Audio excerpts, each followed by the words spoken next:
Welcome back. Market में अब इस समय थोड़ी सी प्रॉफिट टेकिंग और 21,688 निफ्टी पर। बैंक निफ्टी में बड़ी स्लिप आई, वो 48,600 के रेजिस्टेंस को नहीं क्रॉस कर पाए हम, और 48,371 पर, लेकिन ज़्यादा बड़ी करेक्शन आई मिड कैप्स में। मिड कैप इंडेक्स अब रेड में आने की तैयारी कर रहा है। इनफैक्ट किसी भी मोमेंट रेड में आ जाएगा शायद। एक बार एडवांस डिक्लाइन लेकर आइए। एडवांस डिक्लाइन भी बहुत जल्दी से मूव किया है डिक्लाइंस की तरफ, मतलब अभी भी एडवांस से ज़्यादा है, बढ़ने वाले शेयर्स अभी भी ज़्यादा हैं, लेकिन वो लाइन जो है अब वो इनफैक्ट अब क्रॉस हो गई है। अब डिक्लाइन ज़्यादा हो गए हैं। 1600 गिरने वाले शेयर हैं और बढ़ने वाले शेयर अब उससे थोड़े से कम हैं। कुछ स्टॉक्स हैं जो अभी भी ग्रीन में हैं और अच्छा मुंह दिखा रहे हैं आपको। M&M फॉर एग्जांपल, और आज का हमारा बिग स्टॉक जो था हिंदुस्तान कॉपर, वो अभी भी डे हाई पर है, 9% ऊपर है, अब ऑलमोस्ट सर्किट की तरफ बढ़ता हुआ वो स्टॉक का। चलिए अब एक काम करते हैं। रिकॉर्ड रैली के बाद अब 2023 को अलविदा कहने की हम तैयारी कर रहे हैं। सबकी नज़रें 2024 पर हैं। एक मजबूत पोर्टफोलियो अगर आपको बनाना है तो उसकी मदद करने के लिए आज हमारे साथ हीलियोस इंडिया के CEO दिनशो ईरानी जुड़े हैं, जो इन्वेस्टिंग में करीब 30 सालों का अनुभव रखते हैं। दिनशो जी, गुड मॉर्निंग। अच्छा, एक चीज़ बता दूं मैं, हीलियोस ने अपना म्यूचुअल फंड लॉन्च किया और मैं पहले ही डिस्क्लेमर दे दूं कि मैंने भी इन्वेस्ट किया उस म्यूचुअल फंड में। दिनशो जी, गुड मॉर्निंग। और आपके ऊपर रिस्पॉन्सिबिलिटी है क्योंकि अब आप म्यूचुअल फंड भी चला रहे हैं और बहुत लोगों ने इन्वेस्ट किया है। तो बताइए 2024 के लिए सबसे पहले तो आपको इस साल की शुभकामनाएं। बताइए कैसा रहेगा 2024? अनुज जी, धन्यवाद आपके शो पर आमंत्रित करने के लिए और आपके इन्वेस्टमेंट के लिए भी। आपको और आपकी टीम को भी शुभकामनाएं नए साल की। तो अनुज जी, एक्चुअली 2024 ये सांता क्लॉज रैली जो चालू है अभी आज की तारीख पे, वो हमें लग रहा है कि 2024 में भी चलती रहेगी, क्योंकि काफी चीजें बदल गई। मतलब इंडिया के लिए जो तारे हैं वो काफी अच्छे लग रहे हैं। एक तो बड़ा ड्रॉबैक था अपना यूएस के इंटरेस्ट रेट्स का, लेकिन वहां पे भी जैसे फेड ने आके बोल दिया कि वो 3 कट देखने वाले हैं going to next year. So obviously dovish डविश बातें करनी चालू कर दी है, तो उनको भी दिख रहा है कि सॉफ्टनिंग हो रही है वहां पे, इसलिए थोड़ा सॉफ्ट लैंडिंग के लिए उनको करना चाहिए। वो एक बहुत बड़ा ओवरहैंग था। इनफैक्ट अक्टूबर में अगर जो आप देखते हैं तो 5% टच कर गया था 10 ईयर पेपर, और वो ऑलरेडी 3.8 हो गया है अभी आज की तारीख में। तो काफी जोरों से गिरा है, 120 बेसिस पॉइंट का करेक्शन आया वहां पे, which is a very healthy sign के लॉन्ग टर्म के लिए people are looking at softening of rates, और इसलिए ग्लोबली भी अच्छा हो सकता है।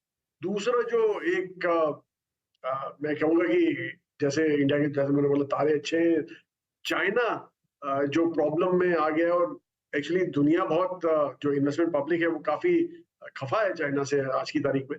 इसलिए वहां पे भी आपने देखा होगा कि जो MSCI एशिया EM का जो वेट है, इमर्जिंग एशिया का वेट है, वहां पे चाइना पहली बारी जिंदगी में 30% से नीचे आया उनका वेट। मतलब 30 के नीचे हो गया उनका वेट, जो कि ऑलरेडी 36-37 हुआ करता था, गॉन बिलो 30। और इंडिया जो हमेशा चौथे नंबर पे रहता था काफी टाइम से, वो अभी दूसरे नंबर पे आ गया है, उनका 17% वेट। तो हमें तो ये लग रहा है कि ये 17% जो वेट है वो काफी बढ़ता ही रहेगा given the softness in the region. तो इसलिए फ्लोज के हिसाब से आई डोंट, मतलब हमें ये नहीं लगता कि 2024 में फ्लोज कम हो सकते हैं इंडिया के लिए। इनफैक्ट जो ये $20 बिलियन देखे शायद वही कंटिन्यू रहे आपको, which is a very healthy sign. So एक तो वो हो गया। और दूसरा जो एक मेजर ओवरहैंग था हमारे मार्केट के लिए, वो ये था कि जो सेंट्रल इलेक्शंस आने वाले थे, पर स्टेट इलेक्शंस इतने डिसाइसिव हुए हैं कि ऐसे लग रहा है कि सेंट्रल में भी कंटिन्यूटी रहेगी, तो इसलिए वो भी एक ओवरहैंग निकल गया है। तो वो दो चीजें हो गई हैं। लेकिन ये सब बोलने के बावजूद मुझे एक केवियट देना आपको कि जिस हिसाब से हमारे मिड कैप स्मॉल कैप चले हैं, वो थोड़ा लगता है कि वहां पे थोड़ी नमी आनी चाहिए, क्योंकि 30-30% आउट परफॉर्मेंस लार्ज कैप को ओवर 2 इयर्स 3 इयर्स सस्टेनेबल नहीं होता है। तो इसलिए वो एक केवियट है, अदरवाइज तो बाकी सब ठीक ही लग रहा है। ओके, ठीक ही लग रहा है। तो आपका लार्ज कैप की तरफ रुझान क्लियरली विजिबल है। क्या बड़ी थीम्स रहेंगी 2024 के लिए लार्ज कैप्स जी, में? हमारी एक्चुअली फाइनेंशियल्स तो बिल्कुल ही हमें लग रहा है कि वो थीम तो एक थीम है जो आप कभी इग्नोर ही नहीं कर सकते। इनफैक्ट हमारे पोर्टफोलियो में भी काफी ओवरवेट है फाइनेंशियल्स विज़ावी हमारा जो बेंचमार्क है उसके चलते। तो वो थीम हमें लगता है कि वो तो चलती रहेगी सालों साल, 2024 ही नहीं, क्योंकि अगर जो आप देखें जैसे ही पर कैपिटा बढ़ते हैं सब इकोनॉमीज के, इनफैक्ट हम यही बोलते हैं कि what you learn from history you don't learn from history, but हम ट्राई करते हैं लर्न करना। इसलिए आप जब वो सब इकोनॉमी देखें तो उसमें फाइनेंशियल एक बहुत बड़ा पौधा प्ले करते हैं उसको मूव करने को, और वो भी चाहिए होता है क्योंकि कंजम्पशन पिकअप होता है और डिस्क्रिशनरी कंजम्पशन। तो ये एक दूसरी थीम है हमारी जो विच हम बोलते हैं उसको अफोर्डेबल लग्जरी एस्पिरेशनल स्पेंड्स। वो सब में हमारी दो जो थीम है वो हमें लग रहा है कि काफी अच्छी चलेंगी, तो इसलिए हम काफी ओवरवेट है इन themes। जैम, जैसे कि आपने शुरू में ही कहा दिनशॉ जी कि 2024 में अगर रेट कट्स होंगे दैट मीन्स आपके पास डिस्पोजेबल इनकम बढ़ जाना, साथ ही साथ आपकी ये लोन लेने की या फिर कर्ज लेने की जो गुंजाइश थी वो बढ़ जाना। ऐसे में और कुछ स्पेस जहां पर आपकी आई थिंक बहुत ही स्ट्रॉन्ग पर्सपेक्टिव हो, उसमें से मैं उदाहरण के तौर पर पेश करता हूं रियल स्टेट। क्या 2024 में भी डोमिनेट करेगा? क्योंकि CY23 का सेकेंड हाफ पूरा रियल स्टेट को in terms of price belong करता है। पहले क्या था, रियल स्टेट भाग रहा था लेकिन प्राइस नहीं थी, लेकिन इस बार स्क्रीन पर प्राइस विजिबल है। तो 24 के लिए आपका outlook real estate and ancillary पर सर। जब भी नमी आती है इंटरेस्ट रेट्स में तो obviously real sensitive interest sensitives normally react करते हैं पॉजिटिवली, लेकिन आपने देख लिया रियल एस्टेट जो एक इंटरेस्ट रेट सेंसिटिव सेक्टर है, वहां पे ऑलरेडी एक मोटी रैली आ चुकी है। तो इसलिए वहां पे आपको बहुत सिलेक्टिव रहना पड़ेगा। हमें अच्छा लगता है लेकिन हम वहां पे काफी सिलेक्टिव हैं। इनफैक्ट हम ऐसे स्टॉक हमने चूज किए हैं जहाँ पे एक हेल्दी मिक्स है कमर्शियल का, रिटेल का, रियल एस्टेट, अभी रेजिडेंशियल का, और ऑब्वियसली एक पोर्टफोलियो बना हुआ है उनके पास रेंटल यील्ड्स का। तो वो सब देख के ही हमने एक स्टॉक चूज किए हैं। और इसलिए, और वहां पे एक दूसरा जो प्रॉब्लम आता है नॉर्मली, ये साइकिल जब पिकअप होता है रियल एस्टेट का, डेट हैवी काफी हो जाती है कंपनी में, वो लैंड क्लोज करने लग जाते हैं ये सोच के कि ये चलता रहेगा सालों साल, लेकिन जब टर्न होता है तो they are left with debt काफी हो जाता है उनकी बुक्स में और लैंड की वैल्यू कम हो जाती है, तो इसलिए वो फंस जाते हैं वहां पे। तो वो सब आपको देखना पड़ेगा, इसलिए थोड़ा सिलेक्टिव रहना पड़ेगा। भारत जैसे मैंने बोला कंज्यूमर डिस्क्रिशनरी है, मतलब एज जो एस्पिरेशनल लग्जरी वगैरह, और यहाँ पे भी जो हमने रियल एस्टेट वाले चुने हैं वो यही है जो लग्जरी स्पेस में ज्यादा है रादर देन अफोर्डेबल हाउसिंग में, क्योंकि वो हमें लगता नहीं है कि आज की तारीख में इतना एक्साइटिंग है जितना इतना लग्जरी होने वाला है। तो इसलिए थोड़ा सिलेक्टिव है यहाँ पे। तो दिनशॉ जी, आप और समीर जी तटस्थ रहे अपने आईटी के व्यू को लेकर, अब उसमें कोई थोड़ा मोड़ा परिवर्तन आया है कि नहीं आया है? बिल्कुल नहीं जी, मुझे ये वर्ड अच्छा लगा, तटस्थ जो आपने बोला। नहीं बिल्कुल नहीं।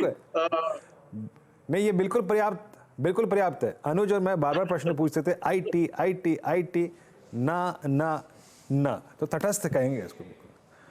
जी, तो बिल्कुल अभी भी वैसे ही है।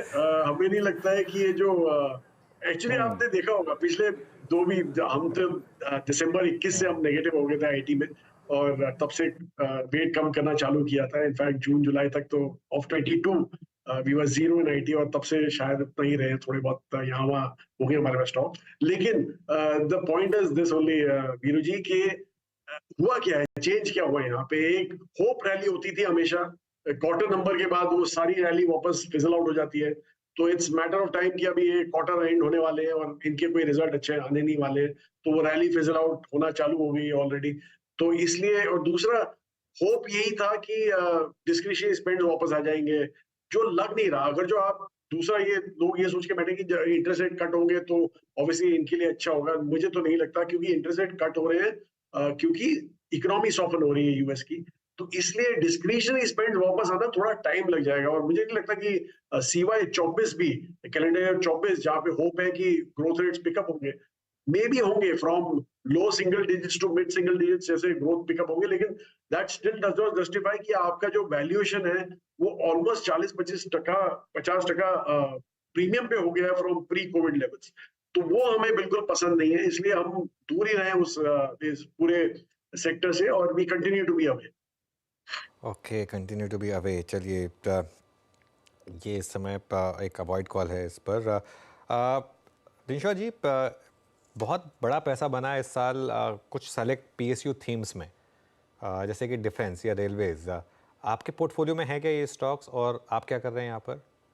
जी, बिल्कुल है हमारे पोर्टफोलियो में डिफेंस भी है, फिर रेलवे का एक डेरिवेटिव स्टॉक है, not on the infra space but जैसे हमने बोला कि टूरिज्म भी हमें पसंद है, तो वो वाला स्टॉक है जो which caters to the catering of railways and all, so वो सब हमें काफी पसंद है। इसलिए डिफेंस का एक्चुअली अनुज जी एक अलग ही एंगल है हमारे पास।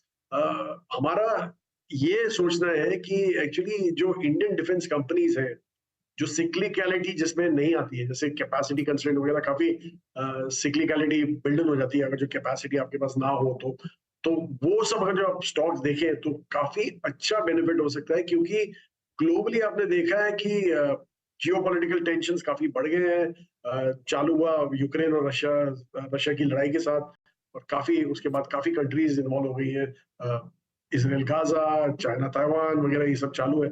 तो इसलिए सारे जो ग्लोबल स्पेंड्स है डिफेंस के ऊपर, वो बढ़ने लग गए हैं, और उसके चलते हमें ऐसे लग रहा है कि इंडिया एक टाइम में एक आउटसोर्सिंग बेस बन जाएगा। इंडिजिनेशन स्टोरी तो ऑलरेडी है ही इंडिया में डिफेंस की, बट ऑल्सो एक आउटसोर्सिंग बेस बन सकता है, क्योंकि जिस हिसाब से हमारा टेक्नोलॉजिकल एडेप्टेशन हो रहा है, तो उसके चलते हमें लग रहा है कि we'll become outsourcing base going forward. पर वहां पे एज आई सेड कि आपको यू टू वेरी क्लियर कि एक सर्विस स्पेसिफिक एग्नोस्टिक होनी चाहिए, जो प्लेस है, जैसे इलेक्ट्रॉनिक्स में हो गए या एक्सप्लोजिव्स में हो गए, वो सर्विस एग्नोस्टिक होते हैं, तो वैसे, और वहां पे कंस्ट्रेंट भी नहीं होता नॉर्मली कैपेसिटी का, क्योंकि आप एक लाइन खड़ी कर रहे हैं, इट्स नॉट दैट एयरक्राफ्ट बनाने के लिए आपकी कैपेसिटी कम पड़ गई या सबमरीन्स बनाने के लिए कम पड़ गई, तो वो सब आप देख सकते हैं वहां पे। सो आई थिंक ये, और जैसे मैंने बोला कि रेलवे का तो मोस्टली हमें लग रहा है कि नॉर्मली एक टूरिज्म प्ले आपको देखना चाहिए, क्योंकि टूरिज्म जैसे ही डिस्क्रिशनरी स्पेंड बढ़ जाते हैं, डोमेस्टिक टूरिज्म भी पिकअप होता है काफी हद तक, और वही हो रहा है आज की तारीख में इंडिया में। अगर जो आप छोटी सिटियों में जाए, तो वहां पे तो ऑब्वियसली आप देख रहे हैं कि क्या स्पेंड्स हो रहे हैं। लाइक मैं जैसे जयपुर गया था, वो बोले कि domestic tourist from smaller areas only आके होटल बुक कर रहे हैं आज की तारीख में, और रेट्स डबल डबल हो गया। So I think that's another play that you should look at. Okay. अच्छा, एक पिछली बार जब समीर जी से बात हुई थी, आपसे बात हुई थी, आप लोगों ने एक ट्रेडिंग कॉल ली थी HPCL पर, उसमें बहुत शानदार मूव आया। अभी आप हैं उसमें या निकल गए उसमें से? जी, बिल्कुल, बिल्कुल है उसमें। इनफैक्ट हमें तो यही लग रहा है कि जैसे ही वैल्यू अनलॉकिंग होती है, बट कॉल यही था कि एक बार उनका लुब्रिकेंट्स बिजनेस अनलॉक हो जाएगा, तो that is when the real value will come out. Actually हम पहले से बोलते हैं कि हमें PSUs पसंद नहीं है, लेकिन हमें ये फ्लेक्सिबिलिटी पसंद है कि वैल्यू अनलॉकिंग जैसे होती है, जैसे हम फ्लेक्सिबल हो गए वहां पे, कि अगर जो वैल्यू अनलॉकिंग है यहाँ पे, तो obviously it's better to look at. और दूसरा आप ये देखिए कि एक तो इनके लिए तो सोने में सुहागा हो गया है, not only value unlocking but crude भी इतना ट्राई किया ओपेक ने कि कट प्रोडक्शन करके उनको भाव बढ़ाने थे, तो वो सब भी फ्लैटिश ही रहा, विच is a very good thing for these guys, क्योंकि अगर जो इनपुट प्राइसेस कम होते हैं तो ऑब्वियसली उनके मार्जिन थोड़े इंप्रूव होते हैं। एंड ये गवर्नमेंट ने काफी डिसिप्लिन दिखाया कि डिस्पाइट ये स्टेट इलेक्शन के pressure, central election pressure, they haven't cut down on prices of fuel, क्योंकि आई थिंक इन्फ्लेशन थोड़ा कंट्रोल में है, तो इसलिए उनको इतना प्रेशर भी नहीं है। तो इसलिए हमें तो ये अभी थोड़ा लॉन्गर टर्म अच्छा लगने लग गया।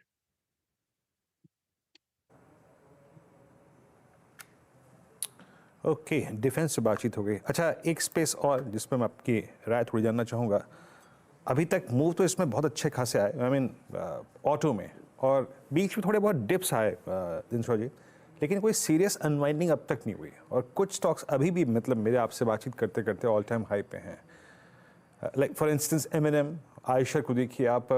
अभी आप लोग 24 के लिए ऑटो में भी, और बजाज ऑटो और हीरो मोटो कॉर्प तो कहीं क्या पिछले 3 महीने इनको बिलोंग करते हैं, कोई स्पेसिफिक चंक ऑटो में ही, मतलब 4 wheeler, commercial vehicle, passenger vehicle, battery, tyre 24 के लिए? जी, हमें एक्चुअली कमर्शियल व्हीकल स्पेस अच्छी लगती है इनमें, क्योंकि वहां पे हमें नहीं लगता कि EV इतना प्रभावित रहेगा वो सेक्टर EV से, इसलिए हमें वो स्पेस ज्यादा पसंद है देन अदर स्पेसेस।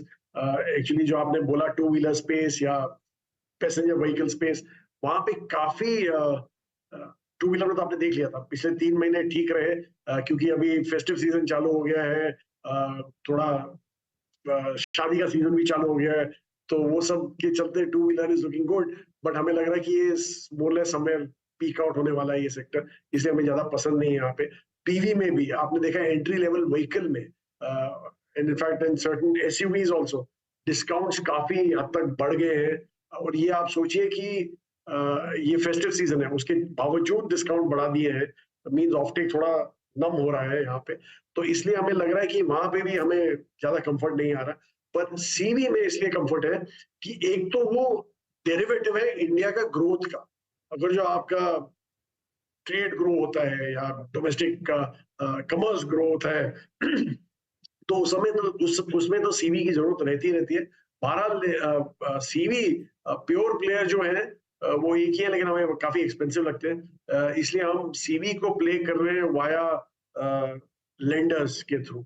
इसलिए हमारे पास एनबीएफसीज हैं जो सीवी में है, एक बैंक है जो सीवी हैवी बैंक है, तो वो सब हम we are going through that as compared to direct CVs. Alright, Dinsha ji बहुत बहुत शुक्रिया आज हमारे साथ जुड़ने के लिए और हमसे बात करने के लिए। ऑल द बेस्ट आपको 2024 के लिए। Thank you. चलिए फिर